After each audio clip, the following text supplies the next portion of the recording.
Siguro kay Direk Jojo and Direk Manny, paano yung naging approach nyo in the direction of the series? Ah, dati ang may mga serye tayo sa ABS na napapanood sa Africa, dubbed in their local dialect, no? Pero ito ngayon, filmed siya actually in Africa, or more specifically in Morocco. And then, nung ginagawa yung kwento, ang ano sa amin it has to be full of action also.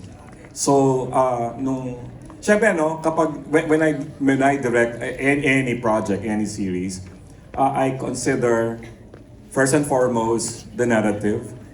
Second, all the other elements like location and all the elements within that location, kung paano ko gagamitin yan, and the actors, of course, no. Tapos, inano namin, sana may maipakita tayong bago. Like napansin naman siguro, the camera movement is not static. Mas filmic ang approach. Because it's gonna be shown on Prime Video. Diba? Ano na siya, diba? Streaming na siya. And we always firmly believe that our audience deserve nothing less. Agree. Direk Jojo? Halos sasabi naman na ni Direk MP, the camera angling is different. The action scenes plus the undeniably chemistry of Ivana and Joshua na meron talaga. Di ba? Yung titigan pa lang nandun na. With the Morocco in the And background. the texture of Morocco. Diba? Ganda. Yes. Yung question pala na yun came from Patrick Villanueva of Business Mirror. So yung second part ng question ni Patrick, baka you can answer that. Is there going to be something that the audience will experience for the first time? Story-wise siguro, no? For the first time, marami. Actually, it's a combination of yung something old and new, and it's a classic. Kasi syempre kahit na shoot ito sa Morocco, sa bansang hindi pa natin napuntahan, parang it's very important na yung main character na nandun, na Pinoy, ay pinanood natin, nararamdaman pa rin natin yung pagka-Pinoy niya. Right. So, OFWs, di ba? Marami. So, parang we resonate with Teo's character, di ba? We understand Yana's character at yung mga Pinoy na nandoon. Ay, Ano ba nauna? Cast o kwento? kwento. Kwento. Direk Manny, you mentioned that kanina, di ba? Yeah. You offered it to Joshua and Ivana, immediately they said yes. Easy yes, Joshua? Easy yes? Yes, ano mo direct man yan. Pagka nag-no ako, pasa pa. Joke lang. Lahat ng ginawa ni Joshua sa Dreamscape, ako yung director niya. Hindi siya pwede tumanggi. Oh, yeah. That's why, Ivana, it was an easy yes for you, for sure. Nung sinabi ba ng Joshua, yes. Sinabi, so, nung sinabi yung kwento na it's action, love, sabi ko, yes. Tapos isushoot daw sa abroad. Ay, bongga. First time ko kasi yun eh. Tapos sinabi Direk Manny, ay, natakot ako. Tsaka ang ganda ng karakter mo. Oo, Gusto sobra. mo yun yung Ang parang- sarap. Kasi parang, Ang dami mong karakter. diba, ginagawa ko lang siya dati sa vlog. Disguise. Tapos ngayon, nakita ko na siya. Mahirap pala pag itong series. Oo, galing. Okay, next question ni Patrick is for Ivana. What was your inspiration coming onto the set in terms of your approach in acting? So, siguro, Patrick is curious kung meron ka bang parang pinag-aralan? Ako ba yan? Sa No, akin ba si yan? Ivana. Okay. Kung meron ka daw pinag-aralan, like ano ba yung naging preparation mo? Tama? Ay! Are you May- interpreting what I Yes, said? yes. Yes. Okay. Kailangan pala ng Hindi talaga, interpreter. ganyan siya ka-Jenny Rose. Okay. Ganyan! Hindi, first scene ko kasi French. Hindi ako marunong mag-French, hindi nga ako marunong mag-Arabic kasi nag-aral kami sa British school. French, tapos si Direk Manny, syempre natatakot ako ni Direk. Inaaral ko sa hotel, mga 3 araw. Je m'appelle, Ivana. Parang ganyan. Oh. So, inaaral ko talaga kasi ayoko talagang mapagalitan on my first day. Tama. Yes. You have to deliver, di ba? It's very hard kasi iba-ibang character ang kailangan ko ipakita. So multilingual ka dito. Oo. Nag-French ka. Arabic, Spanish, English, everything. Wow! Iba din naman. Japanese. Japanese din? Yes. Lahat talaga, multilingual. Thank you, Ivana. The next set of questions galing naman kay Chedi Grace, ang ating TikTok content creator, to Joshua and Jane coming from your PBB days. Actually, nag-surface yung clips na nakikita ko online, ha? Where many rooted for you, for your pairing. How was it collaborating again? And what personal or professional growth have you noticed in one another? Naks. Hindi, ano ba?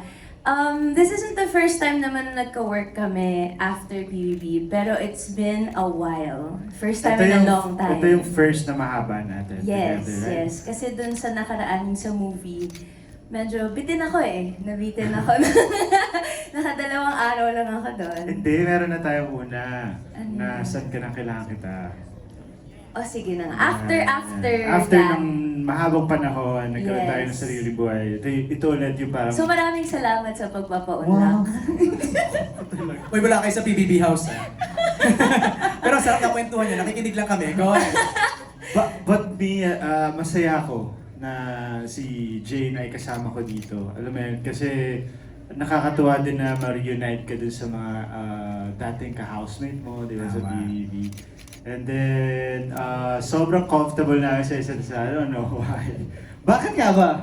Eh kasi, marami nang pinagdaanan. Parang si Lara Jean at si Saya. Teo, marami na silang So, pinagdaanan. parang masasabi ko, perfect din yung character natin. Oo. No? Yeah.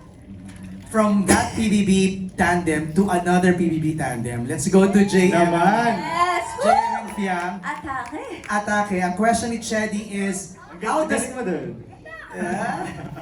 how does it feel to step into a major series and share the screen with highly acclaimed performers? Can you talk about what you've learned from working with these actors?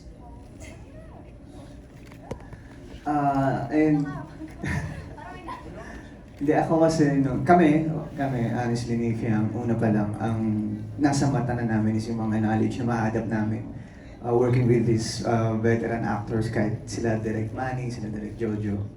Doon kami nakafocus eh. Siyempre, mas nangingibabaw yung pressure, yung kaba, kasi first time namin mag ganitong klase ng series, ng project. And siguro, hindi na lang kami nagpapatalo sa pressure, sa kaba na ng people namin. Siguro, mas nakafocus kami sa maa-adapt namin sa project na to, sa matututunan Matututunan namin nyo, after tama. ng gawin tong project na to. Agree. At ikaw, ano masasabi mo? Ganda! Ganda no? Ako... Of course, ito yung first series with JM then and kasama yung mga veteran actors, actresses. Grabe. Tsaka nung time na nag-storycon pa lang kami, grabe na yung kaba namin dalawa. Kasi nga first, hanggang ngayon na patapos na yung series na to, sobrang grabe pa din yung kaba namin. Kasi, syempre kailangan namin aralin kung ano yung roles namin. Tama? And then, of course, yung mga co-actors naman namin, sobrang generous nila. And pagka kunwari, nahihirapan ka rin talaga sa eksena mo, pagka nadidrain ka na, very generous lahat ng mga kasama namin dito.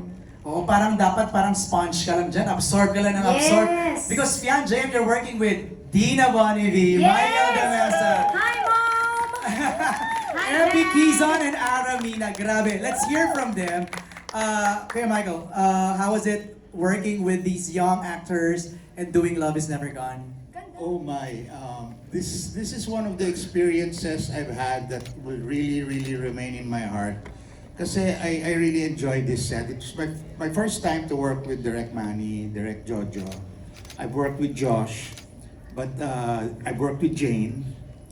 But this is the first time na mas matagal yung pagsasama namin ni Josh at saka ni Jane. First time with Ivana. First time with Ara also, with Epi, we've done something before. And of course, the newcomers, like sila Jameson, si Fiang, at saka si JM. Una-una, yung character ko, I really enjoyed playing him. He really grew on me na every time na may taping kami, sobrang excited ako, looking forward sa mga eksena. Because Divino is really a very, how should I put it? He's a colorful character. He's very complex. ang dami-dami niyang pinagdaanan at ang dami-dami niyang pinagdadaanan. And of course, like I said kanina, dun sa sa The Making, he has his own little secrets. I'd like to congratulate Josh, Ivana for a wonderful job based on the first episode. I did not expect that it would come out this way. I worked with Josh in It's Okay to Not Be Okay, and then watching him here, masasabi ko talaga isa siyang ganap na artista kasi two different characters. Two completely different characters na talagang nagmarka, yung difference from It's Okay to this. And then Ivana, what revelation. Hindi ko siya in-expect. And I also want to give a special mention to, I told her this na for a newcomer, she really has something to offer. And I believe that she will be one of our future best actresses, si Fiam. Wow! Magaling siya. She knows her job. She knows her character. Yun, magaling siya. In general, magaling siya. And she, like I said, she has the potential to be a really, really great actor. Wow! Thank you, Kuya Michael.